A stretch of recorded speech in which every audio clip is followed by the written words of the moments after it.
Good morning to you, listeners of Warehouse Christian Radio. It's my privilege once again to share this devotion with you this morning. The first 2 days that I presented a devotion, on the first day we spoke about the birth of Christ from the perspective of the shepherds. Then yesterday, the birth of Christ from the perspective of the wise men.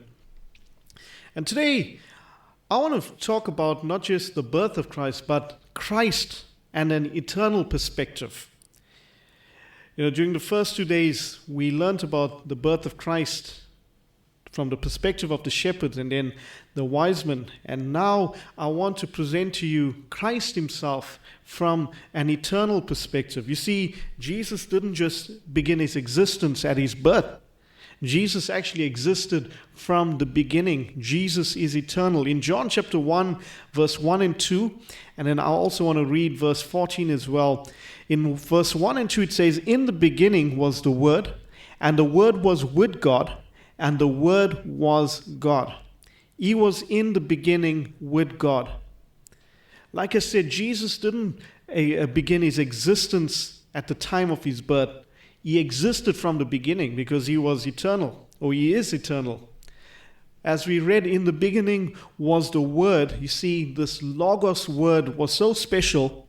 And unlike the Logos that the Greeks would follow, the philosophies of the Greeks, this Logos word was eternal and was divine, because we read, as John writes this, he says that the Word existed from the beginning, which means he is eternal.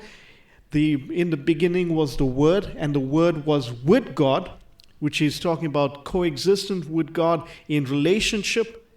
And he also says that the Word was God in his divinity. So the Word was eternal, the Word coexisted with God, and the Word is God. It might sound confusing to you, right? This eternal Logos word who existed from the beginning. We also read in verse 4 and 5, we read about the eternal Logos word who was life. In him was life, and this life was the light to all men. He is eternal, he is life, he is the giver of light to all men. But this eternal word, the eternal Son of God, he needed to make his appearance to man. God needed to reveal himself to man in order to have fellowship and communion with us, and also to provide a way of salvation in order to restore this fellowship and communion that God intends to have with us.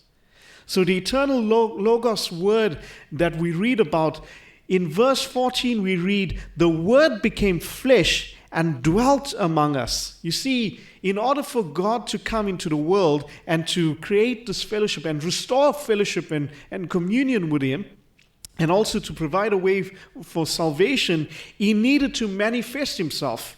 And in order to do so, he took on the form of flesh, because the Word became flesh. And when I speak of flesh, I don't mean in a sinful way, but I'm talking about flesh, taking on the form of flesh so that he can dwell among us. That word dwell actually means or has a similar meaning to someone who would pitch up a tent to reside in a location. And that's what the eternal Christ has done. He has become flesh so that he can make his dwelling among us, to reside among us. He manifested himself in the form of flesh so that he could come down into the world to provide a way of salvation, in order that we can ultimately be restored in our fellowship and communion with him. He also made his dwelling among us. And when the angels announced his birth, they mentioned that he shall be called Emmanuel, which means God with us. Not only has God come to make a dwelling among us and to restore this fellowship and communion with him, he's come to provide salvation for us, but he has also come into the world so that it can be with us and among us. So today, as we celebrate Christmas, let's celebrate the coming of our Lord, the eternal Christ who left his throne in heaven to take on the form of flesh in order to dwell among us. You see, God is not unapproachable. Beloved, I want you to know that God is also not far away from us. We celebrate Christmas because we celebrate the coming of our Lord Jesus Christ, who is Emmanuel, God with us. So today I pray that in this Christmas season, you will experience and enjoy the presence of Christ, Emmanuel, God with us. Enjoy not just the gifts, enjoy not just the festivities, but enjoy the presence of God, Emmanuel, God is with us.